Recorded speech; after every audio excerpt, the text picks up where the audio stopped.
Hello everyone, इस video में हम स्टार्ट करेंगे क्लास 9 का एक नया चैप्टर जिसका नाम है atomic structure and chemical bonding. तो आप इस वीडियो को प्लीज़ ध्यान से देखिए क्योंकि ये चैप्टर बहुत इम्पॉर्टेंट है और साथ ही बहुत ही इंटरेस्टिंग भी। अगर आप केमिस्ट्री में अपने बेसिक्स क्लियर करना चाहते हैं तो उसके लिए ये चैप्टर बहुत ज़्यादा इंपॉर्टेंट है। तो इस चैप्टर को हम दो पार्ट्स में डिवाइड करेंगे। पहला पार्ट है एटॉमिक स्ट्रक्चर का और दूसरा पार्ट है केमिकल बॉन्डिंग का। तो शुरू करते हैं फर्स्ट पार्ट एटॉमिक स्ट्रक्चर। तो यहाँ पे एटॉमिक स्ट्रक्चर में हम एटम के बारे में पढ़ेंगे कि एटम्स में कौन कौन से पार्टिकल्स होते हैं, साथ ही वो पार्टिकल्स एटम में कहाँ पे होते हैं। तो ये डिफाइन करता है एटम के स्ट्रक्चर को। उसके बाद सबसे पहले हम बात करेंगे कि एटम टर्म आया कहाँ से। तो एटम टर्म दिया जॉन डाल्टन ने, और डाल्टन ने एक एटॉमिक थ्योरी दी जिसको हम आज डाल्टन्स एटॉमिक थ्योरी के नाम से जानते हैं। तो सबसे पहले क्वेश्चन ये आता है कि ये एटम वर्ड आया कहाँ से और इसका मतलब होता क्या है। एटम वर्ड का मतलब होता है इनडिविजिबल। इनडिविजिबल का मतलब क्या होता है? जिसको आप फर्दर डिवाइड नहीं कर सकते हो। तो क्या हम एटम को डिवाइड नहीं कर सकते हैं? जॉन डाल्टन का यही सोचना था कि हम एटम को डिवाइड नहीं कर सकते और इसीलिए उसने एटम को ये नाम दिया। अब एटम का कॉन्सेप्ट आया कहाँ से? वैसे तो बहुत सारे फिलोसोफर इस कॉन्सेप्ट के बारे में बात कर रहे थे, लेकिन जॉन डाल्टन ने उसको एक प्रॉपर थ्योरी के फॉर्म में हमारे सामने रखा। तो अकॉर्डिंग टू हिम कि हमारे पास अगर कोई भी एलिमेंट है, मान लीजिए मेरे पास एक रॉड है आयरन की, अगर मैं उसके पार्ट्स करते जाऊँ, छोटे छोटे छोटे पार्ट्स करते जाऊँ और ये काम मैं कंटिन्यूसली करते जाऊं, तो लास्ट में मेरे पास एक इतना छोटा पार्टिकल होगा कि जिसको फर्दर डिवाइड करना, जिसके फर्दर पीसेस करना पॉसिबल नहीं होगा। तो वो सबसे छोटा पार्टिकल जिसके आप फर्दर पीसेस नहीं कर सकते हो या जिसे आप फर्दर डिवाइड नहीं कर सकते हो, उसी को हमने नाम दिया एटम। तो इस तरीके से एटम का कॉन्सेप्ट आया। अब डाल्टन्स एटॉमिक थ्योरी में बहुत सारे पॉइंट्स हैं एटम के बारे में जिनको आपको याद रखना है। तो आपको सारे पॉइंट्स याद रखने की ज़रूरत नहीं है, कुछ इंपॉर्टेंट पॉइंट्स मैं आपको बता देता हूँ। जैसे पहला कि कोई भी सब्सटेंस, आप कह सकते हो कि कोई भी एलिमेंट बहुत छोटे पार्टिकल से मिलके बना होता है और उन पार्टिकल्स को हम कहते हैं एटम्स। और एटम्स होते हैं इनडिविजिबल, मतलब एटम्स को फर्दर डिवाइड नहीं किया जा सकता है। यह है डाल्टन्स एटॉमिक थ्योरी का पहला पॉइंट। दूसरा पॉइंट यह है कि किसी भी एक एलिमेंट के सारे एटम्स आइडेंटिकल होते हैं हर तरीके से। आइडेंटिकल मतलब एक जैसे। मतलब अगर मैं बात कर रहा हूँ ऑक्सीजन के एटम्स की, तो ऑक्सीजन के सारे एटम्स एक जैसे होंगे, मतलब उनका मास भी सेम होगा, उनका साइज भी सेम होगा, रेडियस सेम होगा। उसी तरीके से जो डिफरेंट एलिमेंट्स के एटम्स होते हैं उनकी जो प्रॉपर्टीज़ होगी वो सेम नहीं होगी, वो एक दूसरे से डिफरेंट होगी। तो ये बात आपको ध्यान में रखनी है। ये है डाल्टन्स एटॉमिक थ्योरी का नेक्स्ट पॉइंट। एक और इम्पॉर्टेंट पॉइंट जो आपको डाल्टन्स एटॉमिक थ्योरी के बारे में याद रखना है वो ये है कि किसी एक एलिमेंट के एक से ज़्यादा एटम्स या फिर दो एलिमेंट्स के एटम्स आपस में कंबाइन होते हैं और वो कंबाइन होकर फॉर्म करते हैं मॉलिक्यूल्स। फॉर एग्जांपल अगर मैं बात करूँ एक मॉलिक्यूल की H2O, ये है वाटर का मॉलिक्यूल, तो किसी सेम एलिमेंट के एटम्स भी कंबाइन हो सकते हैं। जैसे अगर मैं बात करूं O2 की, तो O2 में ऑक्सीजन के दो एटम्स कंबाइन होते हैं और फॉर्म करते हैं ऑक्सीजन मॉलिक्यूल। उसी तरीके से H2O में दो हाइड्रोजन एटम और एक ऑक्सीजन एटम कंबाइन होकर फॉर्म करते हैं वाटर मॉलिक्यूल। तो एक और पॉइंट आपको जो ध्यान में रखना वो ये है कि किसी भी मॉलिक्यूल में जो अगर डिफरेंट एटम से मिलकर बना हुआ है तो उसमें जो डिफरेंट एलिमेंट्स का जो नंबर ऑफ एटम्स का जो रेशियो होगा वो होगा सिंपल होल नंबर रेशियो। जैसे यहाँ पे दो एटम्स हाइड्रोजन के हैं, एक एटम ऑक्सीजन का है, तो हाइड्रोजन और ऑक्सीजन के एटम्स का जो रेशियो होगा वो है 2:1, जो कि एक सिंपल होल नंबर रेशियो है। तो डाल्टन ने ये भी कहा था कि जब भी दो या दो से ज़्यादा एलिमेंट्स के एटम कंबाइन होकर कोई मॉलिक्यूल फॉर्म करते हैं तो उस मॉलिक्यूल में जो उनके एटम्स का जो रेशियो होगा वो एक सिंपल होल नंबर रेशियो होगा। तो ये कुछ इंपॉर्टेंट पॉइंट्स थे डाल्टन्स एटॉमिक थ्योरी के। लेकिन अब क्वेश्चन ये आता है कि क्या हम डाल्टन्स एटॉमिक थ्योरी को एक्सेप्ट करते हैं, क्या डाल्टन्स एटॉमिक थ्योरी को हम यूज़ करते हैं? इसका आंसर है नहीं। तो इस थ्योरी को हम यूज़ क्यों नहीं करते हैं? इस थ्योरी को हम यूज़ इसलिए नहीं करते हैं क्योंकि डाल्टन्स एटॉमिक थ्योरी के जो ज़्यादातर पॉइंट्स हैं वो इनवैलिड हैं, मीन्स वो गलत प्रूव हो चुके हैं। जैसे कि हम बात करते हैं पहले पॉइंट की। पहले पॉइंट में डाल्टन ने कहा था कि एटम क्या होता है? इनडिविजिबल होता है, मतलब एटम को आप फर्दर डिवाइड नहीं कर सकते। इसका मतलब एटम से छोटा कोई पार्टिकल पॉसिबल ही नहीं है। लेकिन आज हम जानते हैं कि एटम से छोटे जो पार्टिकल्स हैं, there are more than 35 particles. 35 से ज़्यादा सब एटॉमिक पार्टिकल्स को हम आज डिस्कवर कर चुके हैं। और इन सब एटॉमिक पार्टिकल्स में जो सबसे ज़्यादा इंपॉर्टेंट पार्टिकल्स हैं वो हैं इलेक्ट्रॉन्स, प्रोटॉन्स और न्यूट्रॉन्स। ये 3 सब एटॉमिक पार्टिकल्स हैं जो सबसे ज़्यादा इंपॉर्टेंट पार्टिकल्स हैं, जिनके बारे में हम आगे पढ़ेंगे। तो क्वेश्चन आता है कि सब एटॉमिक पार्टिकल्स का मतलब क्या होता है? सब एटॉमिक पार्टिकल्स वो पार्टिकल्स होते हैं जो किसी एटम में प्रेजेंट होते हैं। तो ये 3 पार्टिकल्स बेसिक पार्टिकल्स हैं, सबसे इंपॉर्टेंट पार्टिकल्स हैं जो किसी एटम में प्रेजेंट होते हैं। इसके अलावा और भी बहुत सारे पार्टिकल्स हैं। इसका मतलब जो फर्स्ट पॉइंट है डाल्टन्स एटॉमिक थ्योरी का, वो गलत प्रूव हो चुका है। ऐसे ही डाल्टन का दूसरा पॉइंट था कि किसी भी एक एलिमेंट के सारे एटम्स क्या होंगे? वो आइडेंटिकल होंगे, मतलब एक जैसे होंगे। लेकिन अगर आप हाइड्रोजन की बात करें तो हाइड्रोजन के डिफरेंट टाइप के एटम्स होते हैं, जैसे प्रोटियम या फिर ड्यूटेरियम, इनको हम कहते हैं आइसोटोप्स। तो अलग अलग आइसोटोप्स होते हैं, या फिर ट्राइटियम। तो ये सारे हाइड्रोजन के आइसोटोप्स होंगे।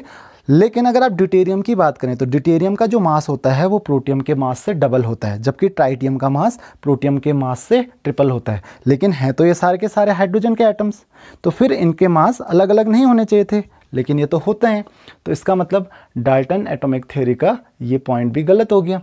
तो यही रीज़न है कि हम आज डाल्टन्स एटॉमिक थ्योरी को एक्सेप्ट नहीं करते हैं। तो हमने डाल्टन्स एटॉमिक थ्योरी को थोड़ा मॉडर्नाइज किया कि जैसे कि डाल्टन ने कहा था कि एटम क्या होता है? इनडिविजिबल होता है। तो उसके बाद एक्चुअल में हमको क्या पता चला कि एटम इनडिविजिबल नहीं होता है, बल्कि एटम बहुत सारे सब एटॉमिक पार्टिकल से मिलकर बना है। उनमें से मेन पार्टिकल्स हैं इलेक्ट्रॉन्स, प्रोटॉन्स, न्यूट्रॉन्स और भी बहुत पार्टिकल्स हैं। उसी तरीके से एक एलिमेंट के सारे एटम्स आइडेंटिकल हो भी सकते हैं और नहीं भी हो सकते हैं। तो किसी भी एलिमेंट के सारे एटम्स का आइडेंटिकल होना जरूरी नहीं है। हो सकता है कि 2 या 2 से ज़्यादा एटम्स किसी भी एलिमेंट के वो आइडेंटिकल हो, मतलब एक जैसे हो, या हो सकता है वो एक जैसे हर एस्पेक्ट में ना हो। उसी तरीके से जो तीसरा पॉइंट हमने पढ़ा था कि 2 या 2 से ज़्यादा एटम्स कंबाइन करते हैं और फॉर्म करते हैं मॉलिक्यूल्स। लेकिन डाल्टन ने ये नहीं बताया कि वो कंबाइन होते क्यों हैं, क्यों वो मॉलिक्यूल्स फॉर्म करते हैं। तो ये भी एक लिमिटेशन थी डाल्टन्स एटॉमिक थ्योरी की।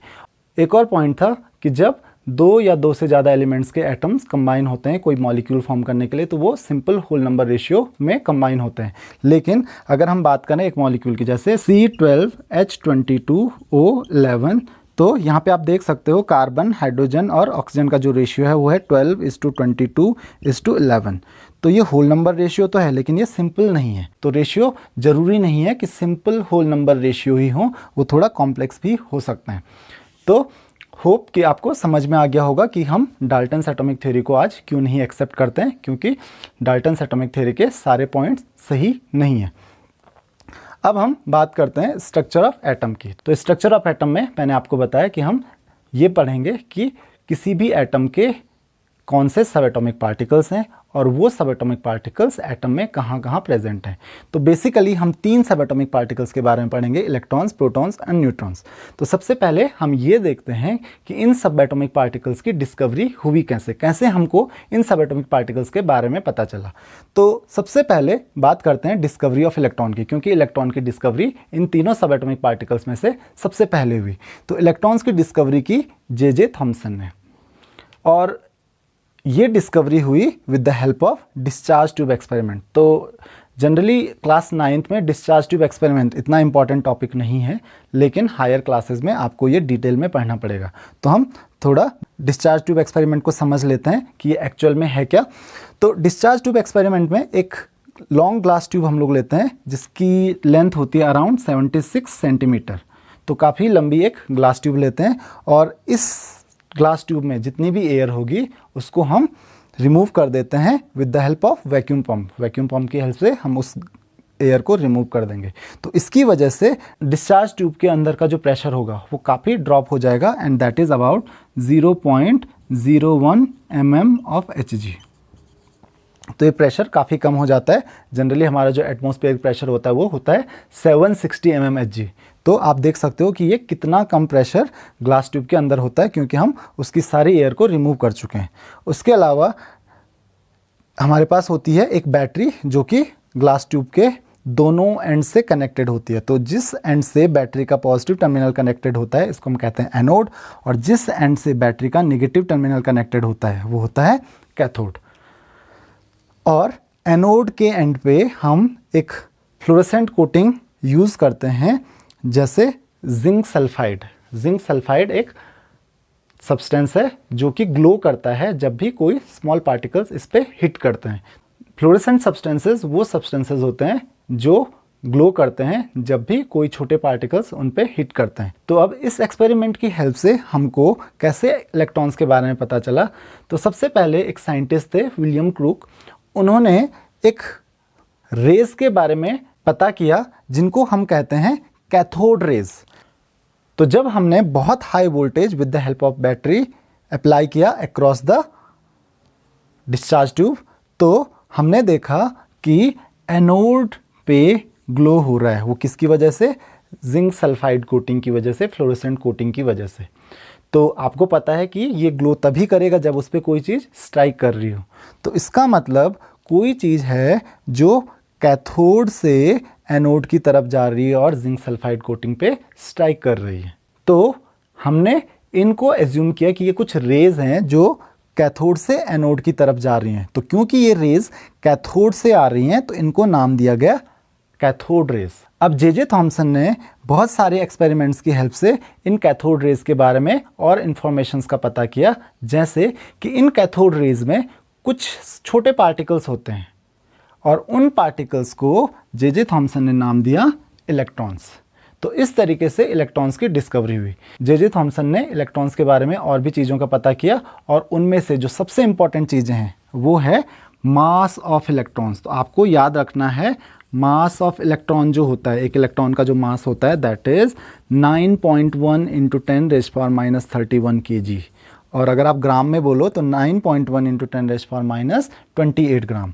उसी तरीके से चार्ज भी इलेक्ट्रॉन में होता है और इलेक्ट्रॉन का जो चार्ज होता है वो होता है -1.6 इंटू 10⁻⁻19 कूलम। तो ध्यान रखिए इलेक्ट्रॉन का चार्ज नेगेटिव होता है और वो होता है 1.6 इंटू 10⁻⁻19 कूलम, वो भी नेगेटिव।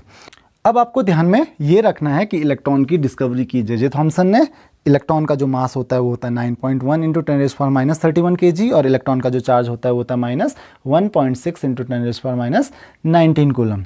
तो ये तीन चीज़ें आपको इलेक्ट्रॉन के बारे में ध्यान रखनी है। इसके बाद जो प्रोटॉन की डिस्कवरी की वो की गोल्डस्टीन ने। गोल्डस्टीन ने प्रोटॉन की डिस्कवरी भी डिस्चार्ज ट्यूब एक्सपेरिमेंट की हेल्प से ही की। तो क्योंकि डिस्चार्ज ट्यूब एक्सपेरिमेंट अभी हमारे लिए इतना इंपॉर्टेंट नहीं है तो हम अभी इतना डिटेल में डिस्चार्ज ट्यूब एक्सपेरिमेंट पे नहीं जाएंगे। तो आपको ध्यान क्या रखना है कि सबसे पहले प्रोटॉन की डिस्कवरी किसने की? वो की गोल्डस्टीन ने। दूसरी चीज़ आपको ध्यान में रखना है कि प्रोटॉन का मास क्या होता है। तो एक्चुअल में जो मास होता है प्रोटॉन का वो एज कंपेयर टू इलेक्ट्रॉन बहुत ज़्यादा होता है। वो होता है 1.67 इंटू 10⁻27 kg। तो it is about 1840 times more than the mass of electrons. उसके अलावा चार्ज भी एक प्रोटॉन में होता है।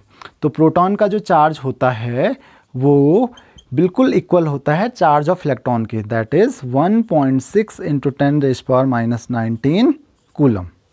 तो ये तीनों चीज़ें आपको प्रोटॉन के बारे में ध्यान रखनी है कि सबसे पहले प्रोटॉन की डिस्कवरी की गोल्डस्टीन ने, उसके साथ जो प्रोटॉन का मास होता है दैट इज 1.67 इंटू 10⁻⁻27 kg और प्रोटॉन का जो चार्ज होता है दैट इज़ 1.6 इंटू 10⁻⁻19 कूलम। जबकि इलेक्ट्रॉन का चार्ज भी सेम होता है लेकिन इलेक्ट्रॉन का चार्ज नेगेटिव होता है और प्रोटॉन का चार्ज पॉजिटिव होता है। The third is discovery of neutron. तो इसके बारे में भी आपको यही चीज़ें ध्यान में रखनी है। Discovery of neutron was done by Chadwick. Chadwick ने न्यूट्रॉन को डिस्कवर किया। दूसरी चीज़, न्यूट्रॉन इलेक्ट्रिकली न्यूट्रल होता है, मतलब न्यूट्रॉन का कोई भी चार्ज नहीं होता है, पॉजिटिव या नेगेटिव कोई भी चार्ज न्यूट्रॉन पर नहीं होता है, वो इलेक्ट्रिकली न्यूट्रल होता है। तो ये बात आपको ध्यान में रखनी है।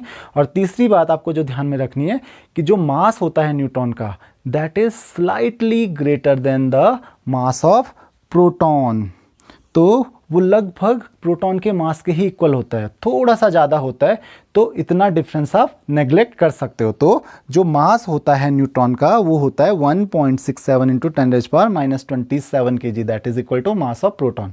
However it is slightly greater, थोड़ा सा ज़्यादा होता है, बट उतना डिफरेंस आप नेग्लेक्ट कर सकते हो। तो आपको मास का ध्यान रखना है। मास न्यूट्रॉन और प्रोटॉन का ऑलमोस्ट सेम होता है, जबकि जो चार्ज होता है प्रोटॉन और इलेक्ट्रॉन का वो सेम होता है। बस डिफरेंस ये है कि इलेक्ट्रॉन का चार्ज नेगेटिव होता है और प्रोटॉन का चार्ज पॉजिटिव होता है। तो उम्मीद है कि आपको इस लेक्चर के सारे टॉपिक समझ में आ गए होंगे। अगर आपको किसी भी टॉपिक में कोई भी डाउट है तो आप अपने क्वेश्चंस कमेंट बॉक्स में पूछ सकते हैं। Thank you very much. अगर आपको ये वीडियो अच्छा लगा तो वीडियो को लाइक करें और ऐसे ही और वीडियोस देखने के लिए चैनल को सब्सक्राइब करें।